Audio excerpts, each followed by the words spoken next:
Ya.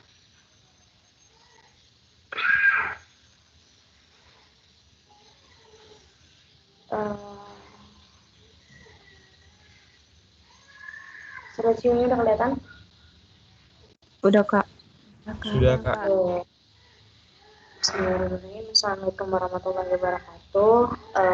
Saya di sini perwakilan dari asisten laboratorium fisika dasar ingin mengabarkan materi mengenai medan magnet induksi dan motor listrik. Ada yang tahu apa itu medan magnet dan induksi magnet? Satu orang. Iya, silakan kepada Samyanggra ini. Ya baik, Kak. Terima kasih atas kesempatannya. Ini medan magnet dan induksi magnet ya, Kak? Satu-satu aja nggak apa-apa. Ya, medan magnet itu merupakan daerah di sekitar magnet yang masih dipengaruhi oleh sifat kemagnetannya. Oke, terima kasih. Yang induksi magnet siapa? Silakan kepada Tarisa Amalia. Nanti aja. Nama saya Tarisa Amalia Pratiwi dengan NIM 2020-11244. Induksi magnet itu merupakan suatu peristiwa terjadinya medan magnet akibat sifat kemagnetannya, Kak.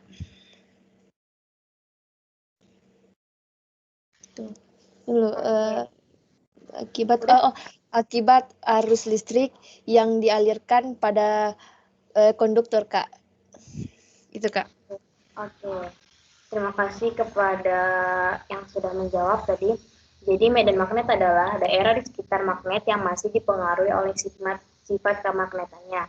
Dan induksi magnet itu ialah peristiwa terjadinya medan magnet akibat arus listrik yang dialirkan pada konduktor. Lanjut, ada yang tahu apa itu motor listrik? Silahkan kepada Ahdan Ahmad Mahfuz. Terima kasih banget atas kesempatannya. Sebelumnya perkenalkan, nama saya Ahdan Ahmad Mahfud dengan NIM 2020-11243. Di sini saya akan menjawab motor listrik, yaitu alat yang digunakan untuk mengubah energi listrik menjadi sebuah energi gerak atau energi mekanik.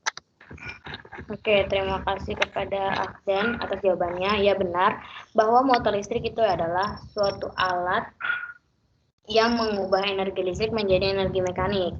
Jadi di motor listrik itu terdapat dua komponen. Ada yang tahu apa itu stator dan itu rotor? Silahkan kepada Naufal Lutfi Robbani. Baik Bang, terima kasih atas kesempatannya. Perkenalkan, nama saya Naufal Lutfi Robbani dengan NIM 2020-11256. Jadi stator adalah suatu komponen yang bergerak pada motor listrik dan rotor adalah suatu komponen yang bergerak pada motor listrik. Oke, sudah benar jawabannya. Jadi stator itu adalah suatu komponen yang diam pada motor listrik dan rotor itu suatu komponen yang bergerak pada motor listrik. Lanjut. Oke, ada tujuannya. Ada yang bisa menyebutkan tujuannya? Silakan kepada Safina Maulida Fitriani. Ya, terima kasih, Kak. Perkenalkan, nama saya Safina Maulida Fitriani dengan NIM 2020-11246. Tujuan dari modul ini yang pertama ada menentukan medan magnet di antara dua buah magnet cakram yang dengan kutub yang berbeda saling berhadapan. Yang kedua, memahami hubungan antara torsi magnetik dengan gaya magnetik pada suatu loop kawat yang dialiri arus listrik dan ditempatkan dalam medan magnetik. Yang ketiga ada memahami hubungan antara gejala kelistrikan dan kemagnetan melalui fenomena induksi magnetik. Yang keempat, menentukan nilai kecepatan sudut maksimum suatu loop kawat dengan jumlah lilitan tertentu dan luasan loop tertentu. Yang kelima adalah menentukan efisiensi motor listrik dan menyelidiki hubungannya dengan arus input. Sekian. Oke, jadi tujuan pertama itu ialah menentukan medan magnet di antara dua buah medan cakram yang dengan kutubnya saling beda berhadapan. Nah, ini tuh bakal kita lihat pada tugas akhir nomor 1. Yang kedua itu memahami hubungan antara torsi magnetik dengan gaya magnetik pada suatu loop kawat yang dialiri arus listrik dan ditempatkan dalam medan magnetik. Nah, di sini tuh kita akan melihat pada nanti perhitungan nomor 3. Terus nomor 3 memahami hubungan antara gejala kelistrikan dan kemagnetan melalui fenomena induksi magnetik. Nah, itu kita melihat nanti pada hukum Ørsted itu sendiri. Dan yang keempat itu adalah menentukan nilai kecepatan sudut maksimum suatu loop kawat dengan jumlah lilitan tertentu dan luas loop tertentu. Nah, itu bakal kita lihat di tugas akhir nomor 4. Kelima itu menentukan efisiensi motor listrik dan menyelidiki hubungannya dengan arus input. Nah, nanti kita melihat efisiensi itu. Nah, efisiensi itu adalah tingkat keandalan suatu alat. Jadi semakin baik itu alat, maka nilai efisiensinya semakin besar. Lanjut ke alat dan perlengkapan. Ada yang bisa menjelaskan fungsinya? Baik, silakan kepada Nadila Tuhera. Izin menjawab, Kak. Perkenalkan, nama saya Nadila Tuharea, NIM 2020-11254. Yang pertama itu alat percobaan medan magnet, induksi, dan motor listrik yang berfungsi menstimulasikan percobaan motor listrik. Kemudian ada Eurolab atau piranti antarmuka yang berfungsi sebagai penghubung sensor dan komputer. Lalu yang ketiga ada gerbang cahaya dengan puli yang berfungsi untuk mendeteksi perputaran motor. Kemudian yang keempat ada sensor medan magnet yang berfungsi untuk mendeteksi medan magnet. Selanjutnya yang kelima ada catu daya yang berfungsi sebagai sumber tegangan. Kemudian yang keenam ada rheostat 0 sampai 10 ohm. 4A yang berfungsi sebagai hambatan yang dapat diatur besarnya. Selanjutnya ada kabel penghubung merah dan hitam yang berfungsi untuk menghubungkan komponen-komponen. Lalu beban 25 gram yang berfungsi pemberi gaya gerak. Lalu ada benang yang berfungsi untuk menggantungkan beban, dan yang terakhir ada multimeter yang berfungsi untuk mengukur tegangan dan arus. Terima kasih, Kak. Oke, terima kasih atas jawabannya. Jadi alat percobaan medan magnet induksi motor listrik itu berfungsi sebagai untuk mensimulasikan percobaan motor listrik ini. Terus kalau Eurolab itu berfungsi untuk menghubungkan antara alat sensor magnet dengan komputer. Nah, komputer itu sendiri di sini untuk melihat hasil datanya. Terus gerbang cahaya dengan puli itu berfungsi sebagai sensor gerak untuk mendeteksi perputaran rotornya. Terus yang kelima itu sensor medan magnet untuk melihat adanya medan magnet. Terus yang keenam itu ada kabel penghubung untuk menghubungkan antar komponen listrik, dan yang ketujuh itu ada rheostat di mana berfungsi sebagai hambatan yang dapat diatur nilainya.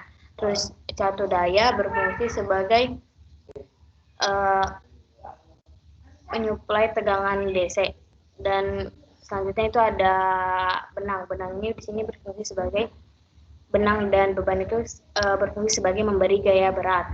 Terus multimeter untuk mengukur tegangan dan arusnya. Nah, pada percobaan kali ini kita menggunakan motor listrik. Nah, jadi yang percobaan pertama itu, pertama kita tuh mengukur kuat medan magnetnya di sebelah sini, di pusatnya, dan di sebelah kanan. Nah, di sebelah sini itu merupakan sebelah kiri, dan di sini adalah pusat, dan di sini adalah sebelah kanannya. Terus percobaan yang kedua, nanti kita gantung beban tadi di katronnya, dan kita tinjau pada bebannya itu dia memiliki gaya berat gitu. Dimana gaya berat itu sendiri adalah massa dikali gaya gravitasinya. Terus selanjutnya yang percobaan ketiga, kita atur rangkaiannya dengan rheostat, dan kita mencatu daya di mana rangkaian listrik itu mengalir dari arus itu mengalir dari potensial tinggi ke potensial rendah. Nah, jadi dia mengalir dari sini sehingga memutar rotornya dan memutar sensor geraknya, lalu terbaca oleh piranti antarmuka yang tadi sudah dihubungkan pada komputernya. Jadi di sini bakal kita lihat ada nilai omega T-nya gitu. Lanjut, ada yang masih ingat bagaimana garis gaya medan magnet itu? Ya, silahkan kepada Fariski Cornelius. Baik Bang, terima kasih Bang. Sebelumnya perkenalkan nama saya Farisi Cornelius dengan NIM 2020-11266. Izin menjawab Kak. Seperti yang terlihat pada gambar, di sana terdapat sebuah magnet dengan dua kutub yang saling berbeda, yaitu yang di kiri adalah kutub selatan dan yang di kanan adalah kutub utara. Bentuk garis medan magnet yang ditimbulkan adalah saling menyatu atau saling berhubungan karena pada medan magnet bergerak dari arah utara ke arah selatan. Terima kasih. Oke. Terima kasih kepada Pak Rizky atas jawabannya. Jadi secara singkat, kutub utara itu selalu mengarah ke kutub selatan, menuju kutub selatan. Jadi semakin jauh jarak garis gaya medan magnet, maka semakin lemah daya tarik antar kedua magnetnya. Gitu. Lanjut kepada teori penunjang. Nah, di sini tuh ada momen inersia dan kelembaman. Ada yang tahu apa itu? Iya, silahkan kepada Ilham. Baik, terima kasih. Perkenalkan, nama saya Ilham Jaya Pratama dengan NIM 2020-11280. Kelembaman adalah kecenderungan suatu benda untuk mempertahankan posisinya. Terima kasih.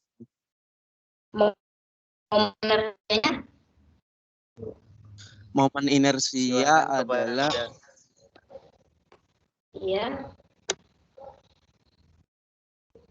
ukuran kelembaman suatu benda yang berotasi terhadap porosnya. Oke, terima kasih atas jawabannya. Ya benar, bahwa momen inersia itu adalah ukuran kelembaban suatu benda yang berotasi terhadap porosnya, di mana kelembaban itu sendiri adalah kecenderungan suatu benda untuk mempertahankan posisinya. Lanjut, torsi. Ada yang tahu itu torsi? Oke, baik, silahkan kepada Maulana Fadlan Sidik. Baik Bang, sebelumnya izin memperkenalkan diri. Nama saya Maulana Fadlan Sidik dengan NIM 2020-11261.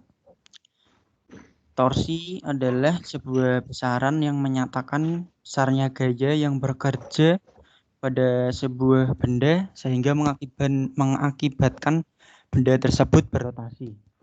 Simbol dari torsi adalah T kecil. Oke, terima kasih atas jawabannya. Torsi itu adalah gaya yang menyebabkan suatu benda berotasi, di mana torsi itu merumuskan gaya dikalikan dengan jari-jari. Dan gaya ini sendiri itu biasanya pada modul ini itu merupakan gaya Lorentz, di mana gaya Lorentz itu dipengaruhi oleh kuat medan magnet, arus, dan panjang kawah. Lanjut pada gaya Lorentz. Ada yang tahu apa itu gaya Lorentz?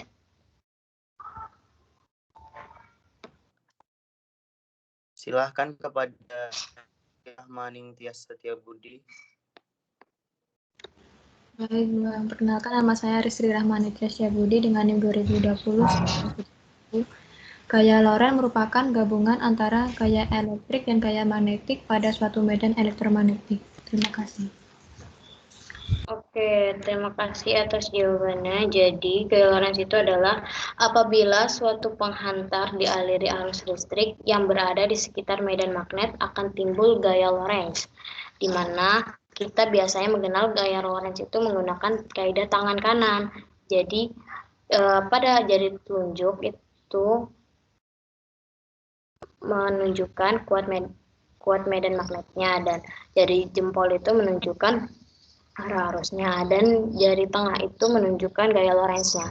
Jika kuat medan magnetnya itu ke arah kiri dan arusnya itu ke atas, maka gaya Lorentz itu menembus dinding atau sejajar dengan sumbu X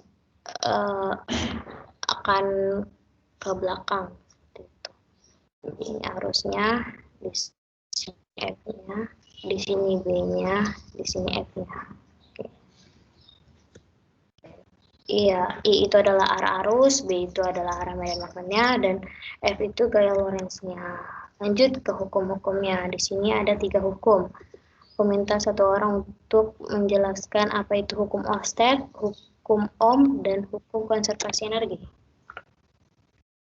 Ya, silahkan kepada Muhammad Fikri Sodikin.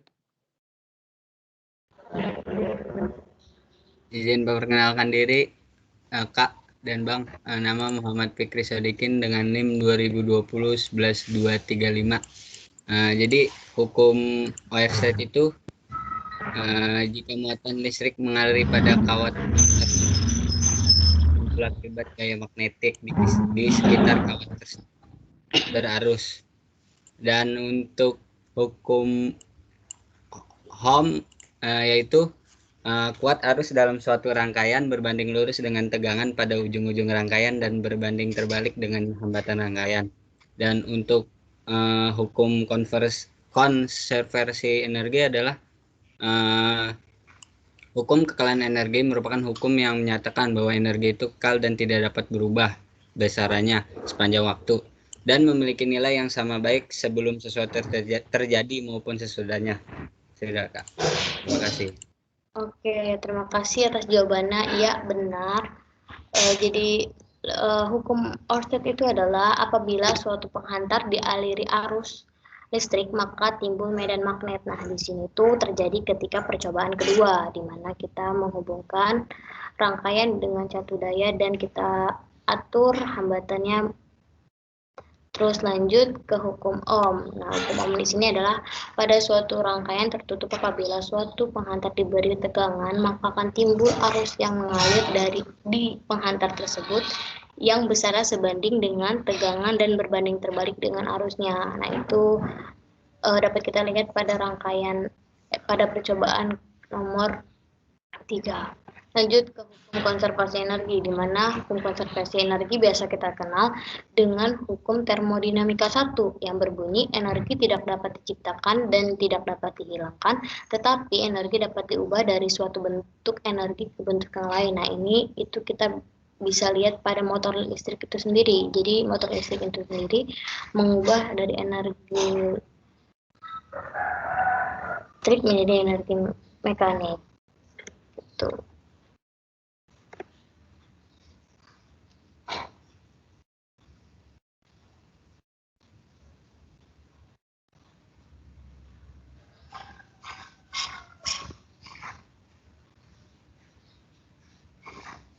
Oke, baik. Diingatkan kembali kepada praktikan. Apabila ada pertanyaan, silakan dibuat di kolom chat. Oke, terima kasih. Lagi, apabila ada pertanyaan, silakan dibuat di kolom chat ya.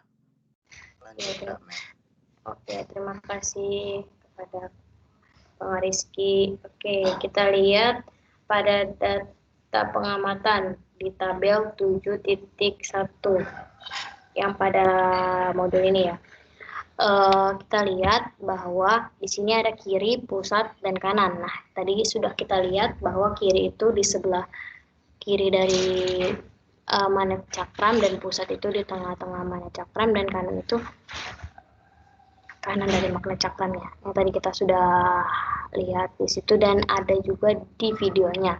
Nah, tanda minus di sini itu menyebabkan karena D itu masih dipengaruhi oleh kutub-kutub negatif. Yang biasa kita tahu itu kutub negatif itu adalah kutub selatan. Nah, pada tabel 7.2 itu kita melihat pada massa bebannya. Nah, tadi kita menggunakan massa beban 25 gram dan omega T-nya kita ambil yang paling besar ketika beban itu sudah dipasangkan.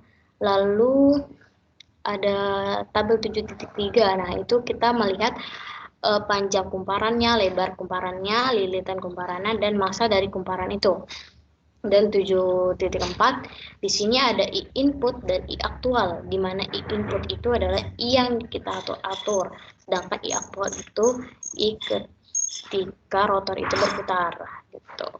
Dan kita dapati omega T-nya pada komputer dan delta T-nya kita dapati pada lanjut. Oke, berdasarkan percobaan 1, buatlah grafik medan magnet B terhadap D di antara kedua magnet baik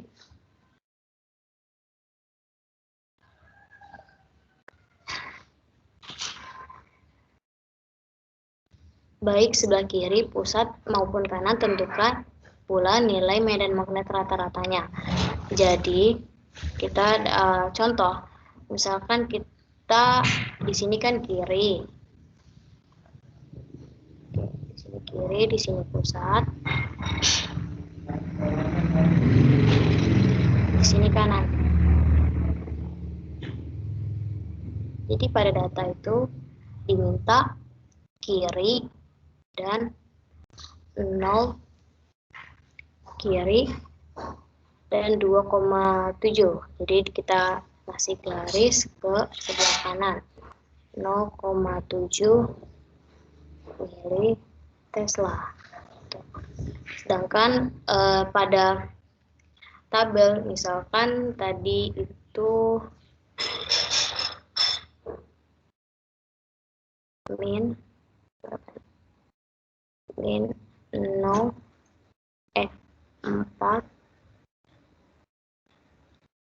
4,0 mili Tesla.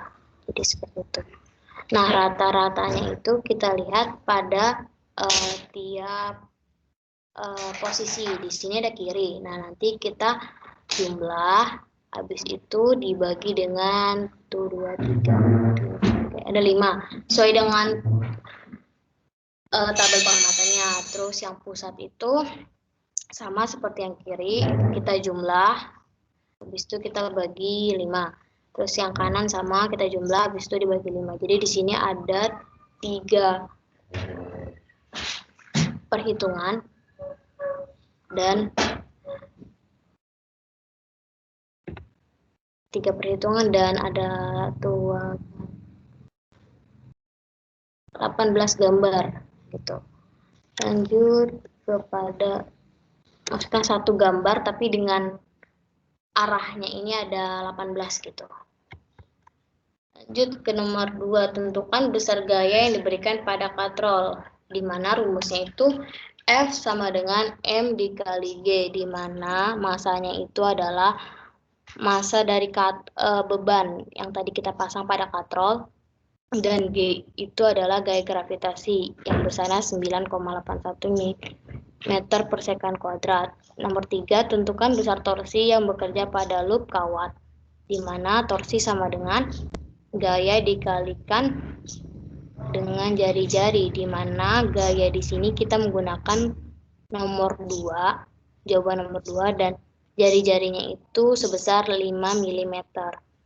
Yang keempat, tentukan besarnya percepatan sudut rata-rata pada percobaan 2.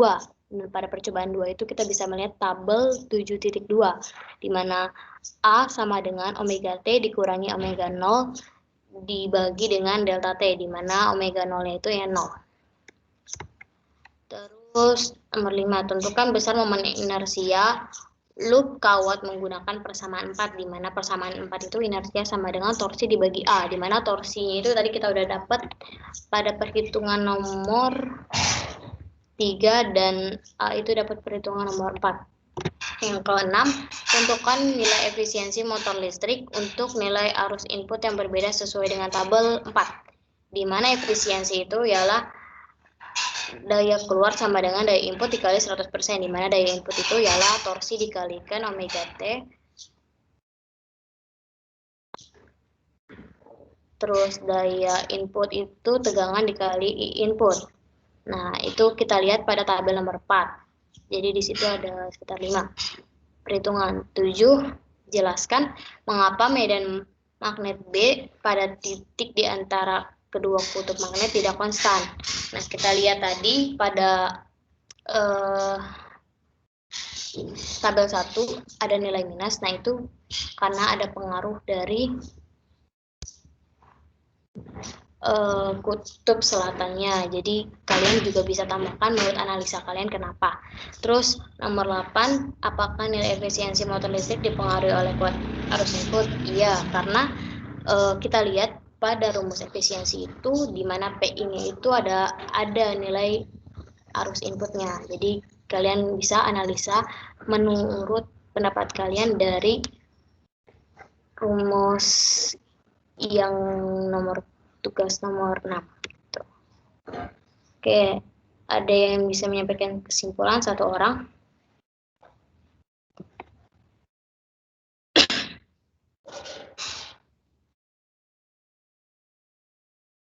Halo? Ada yang bisa menyampaikan kesimpulannya? Iya, kepada Faristi Cornelius. Baik Bang, terima kasih Bang. Izin menjawab Kak. Sebelumnya perkenalkan nama saya Faristi Cornelius dengan NIM 2020-11266. Kesimpulan yang saya dapat dari praktikum kali ini adalah kita dapat menentukan medan magnet di antara dua buah magnet cakram yang kutubnya berbeda, di mana medan magnet saling tarik-menarik dan arahnya bergerak dari utara ke kutub selatan. Lalu kita dapat memahami hubungan antara torsi magnetik dengan gaya magnetik pada suatu loop kawat yang dialiri arus listrik dan ditempatkan dalam medan magnet, di mana torsi magnetik merupakan gaya yang dibutuhkan suatu benda untuk berputar pada porosnya yang dipengaruhi oleh medan magnet. Lalu kita mampu memahami hubungan antara gejala kelistrikan dan kemagnetan melalui fenomena induksi magnetik, di mana induksi magnetik merupakan kuat medan magnet akibat adanya arus listrik yang mengalir pada suatu penghantar. Dan yang terakhir, kita dapat menentukan efisiensi motor listrik dan menyelidiki hubungan dengan arus input, di mana untuk menentukan efisiensi motor listrik menggunakan persamaan efisiensi sama dengan P out dibagi P in dikali 100%, di mana P in sama dengan V dikali arus input, sehingga hubungan efisiensi dengan arus input adalah berbanding terbalik. Terima kasih, Bang Kak.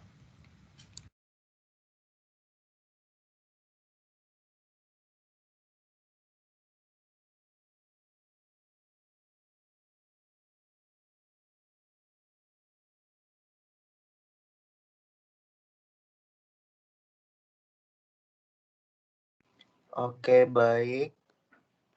Mungkin kami langsung pertanyaan aja ya, Kang.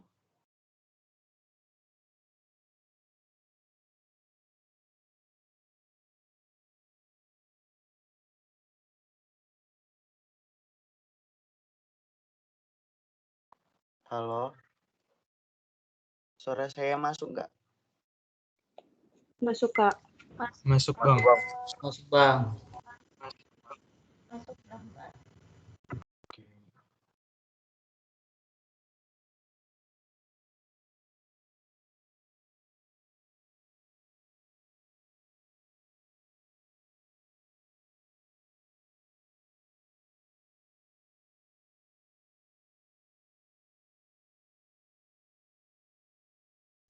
Baik, di sini sudah ada banyak pertanyaan ya yang di sini.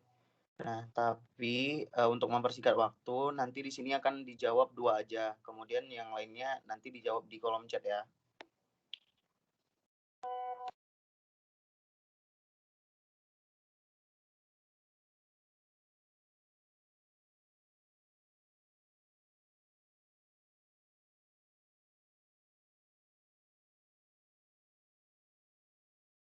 Baik, pertanyaan yang pertama itu dari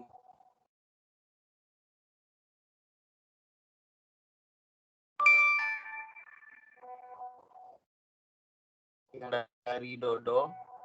Hanya yaitu izin bertanya antara motor listrik apa ya, Kak?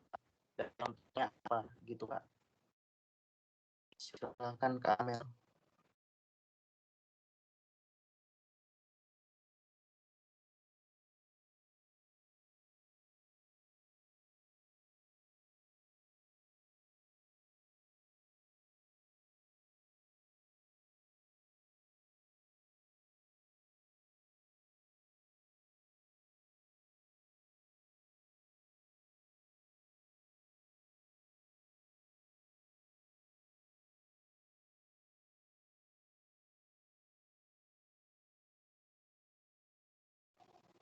Kak Amel masih ke mute, Kak.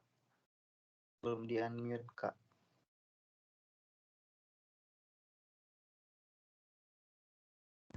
Halo, halo. Oke, udah masuk. Oke. Jadi di sini tuh contohnya hukum Ohm itu kita lihat di sini pada rangkaian percobaan ketiga di mana kita hubungkan motor listrik itu dengan satu daya dan rheostatnya. Terus kalau pada medan magnetnya itu ketika rotor ini berputar, jadi menimbulkan adanya medan magnetnya. Seperti itu jawabannya. Sudah, Bang Ariski.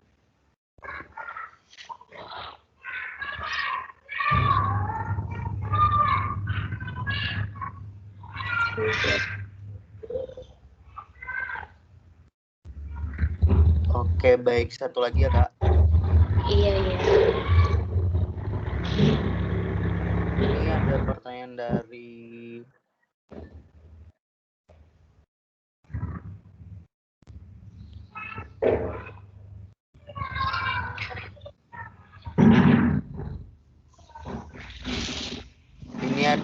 Maulana Fadlan Sidik, Kak. Apakah arus listrik mempengaruhi nilai efisiensi motor listrik? Terima kasih. Mana tadi pertanyaannya? Pada Maulana Fadlan Sidik. Pertanyaannya itu tadi, apakah arus listrik mempengaruhi nilai efisiensi motor listriknya? Sudah dijelaskan tadi pada tugas akhir nomor 6. Nah, di sini tuh efisiensi itu rumusnya di mana daya keluar dibagi dengan daya inputnya dikali dengan 100%. Nah, di daya inputnya itu terdapat nilai arus.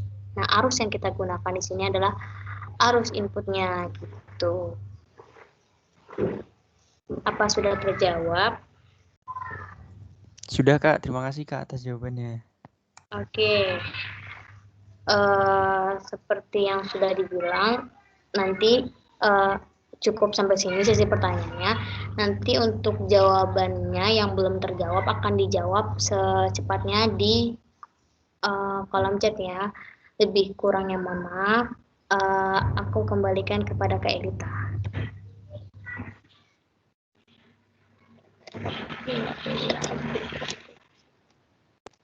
Halo Kak Elita.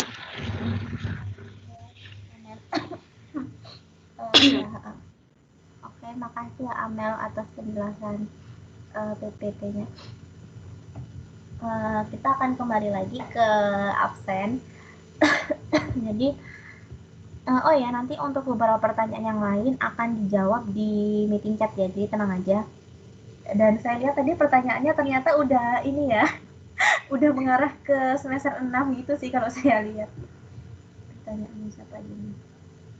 Nah, saya cek beberapa. Pertanyaannya Fajar Fauzan udah ke arah sana. Terus hubungan kelembagaan Nadilah Tuharea itu udah udah mengarah ke sana ya. Terus nggak apa-apa deh, ini emang kalau misalnya kalian tahu bahwa materi ini tuh akan kita pakai sampai kita di semester atas, maksudnya di semester 6, semester 5 ketika kalian akan praktikum motor listrik, trafo dan motor induksi untuk semester 5. Terus untuk semester 6 itu mesin arus arah dan mesin sinkron kalau nggak salah itu ilmu ini tuh masih gede. Jadi kalau bisa hukum-hukum yang yang udah dijelaskan tadi lebih diperdalam lagi gitu. Ya, oke, kita kembali lagi ke absen. Untuk yang pertama ada Ray Kausar Tanjung. Nggak ada ya. Oke, Farel Hafiz Abdillah. Farel Hafiz, nggak ada ya. Selanjutnya Ahmad Setiadi. Oke, nggak ada juga. Ada ya Ahmad Tiadi. Oke, Ahmad Tiadi ada. Selanjutnya Antonius Januarjo. Hadir, Kak. Oke. Immanuel Rivaldi.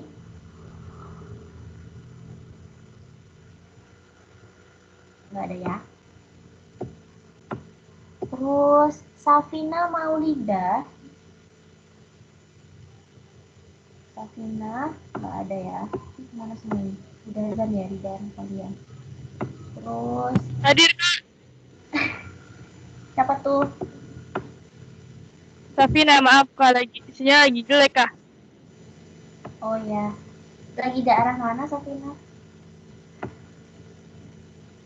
Di daerah Bekasi Kak, cuma lagi nggak tahu wifi-nya. Oke.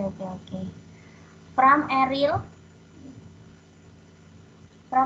Amanurul. Nggak ada ya. Ali Yahya. Pramadir Kak. Halo Kak, Pramadir tadi Kak. Bisa open kamera nggak? Oke. Pram Eril lagi di mana? Di jalan.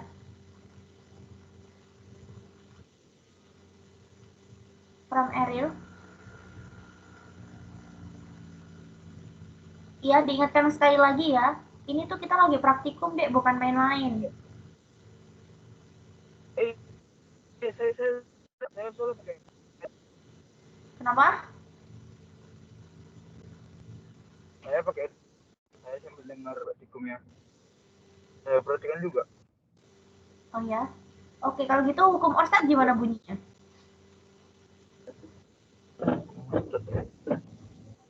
Tadi hukum monster sama hukum umum sama hukum konservasi energi ya dijelasin Mbak. Oke, terus bunyi hukum Orsted gimana?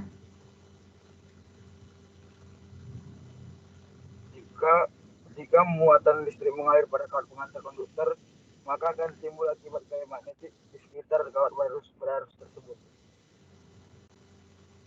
Jika muatan apa?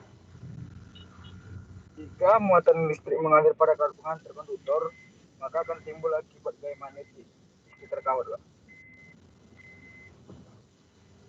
Oke, udah hampir tepat ya. Lebih tepatnya ketika suatu penghantar diberi dengan arus listrik, maka akan muncul medan magnet di sekitarnya. Oke, untuk Fram, lain kali saya nggak mau ya lihat kamu di jalan seperti ini. Kasihan deh teman-teman yang lain berusaha pada saat praktikum untuk standby. Oke, kalau misalnya benar ada. Ya. Selanjutnya kalau ada yang di jalan langsung dikeluarin aja. Kalau ada selanjutnya bagi yang kedapatan sedang berkendara saat kelas, itu dikeluarkan saja dari kelasnya. Kehadirannya langsung dinolkan saja. Soalnya itu membahayakan dirinya dan juga orang lain yang di jalan. Itu sudah kita bahas di awal, tidak boleh kelas sambil berkendara, jadi gak usah kita capek-capek marahin lagi, buang-buang tenaga, orang lagi puasa. Baik Pak, untuk next langsung ditindak aja Pak. Terima kasih Pak, sudah diingatkan. Oke, untuk semua ya, diingatkan lagi untuk semuanya. Oke, kita lanjut untuk absennya Ali Yahya, silahkan. Untuk Pram Eril udah bisa. Oke, Ali Yahya hadir ya. Selanjutnya Cut Ifatul Umnia. Hadir Kak. Oke. Selanjutnya Ilham Jaya Pratama. Hadir Kak. Oke ini mungkin udah ada beberapa daerah yang ini ya udah azan ya. Ya selamat berbuka puasa bagi yang sudah berbuka. Oke, mungkin untuk praktikum hari ini cukup sampai sekian. Oh ya, diingatkan bahwa minggu ini adalah minggu terakhir kita praktikum sebelum UTS dan juga libur lebaran. Jadi insya Allah kita akan ketemu lagi di tanggal bentar ya, saya lupa sekitar tanggal 27 Mei kita akan ketemu lagi. Oke, jadi kita akan libur sekitar sebulan ya, sebulan libur praktikum. Oke, tapi tetap dikerjakan untuk laporan dan juga tugas pendahuluan untuk modul-modul selanjutnya ya.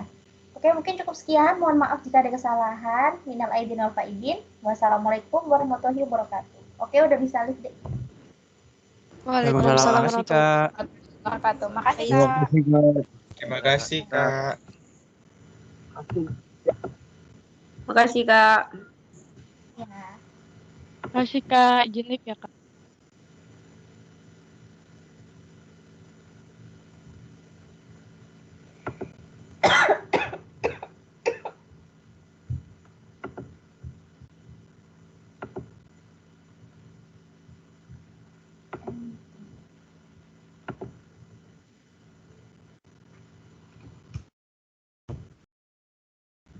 Motor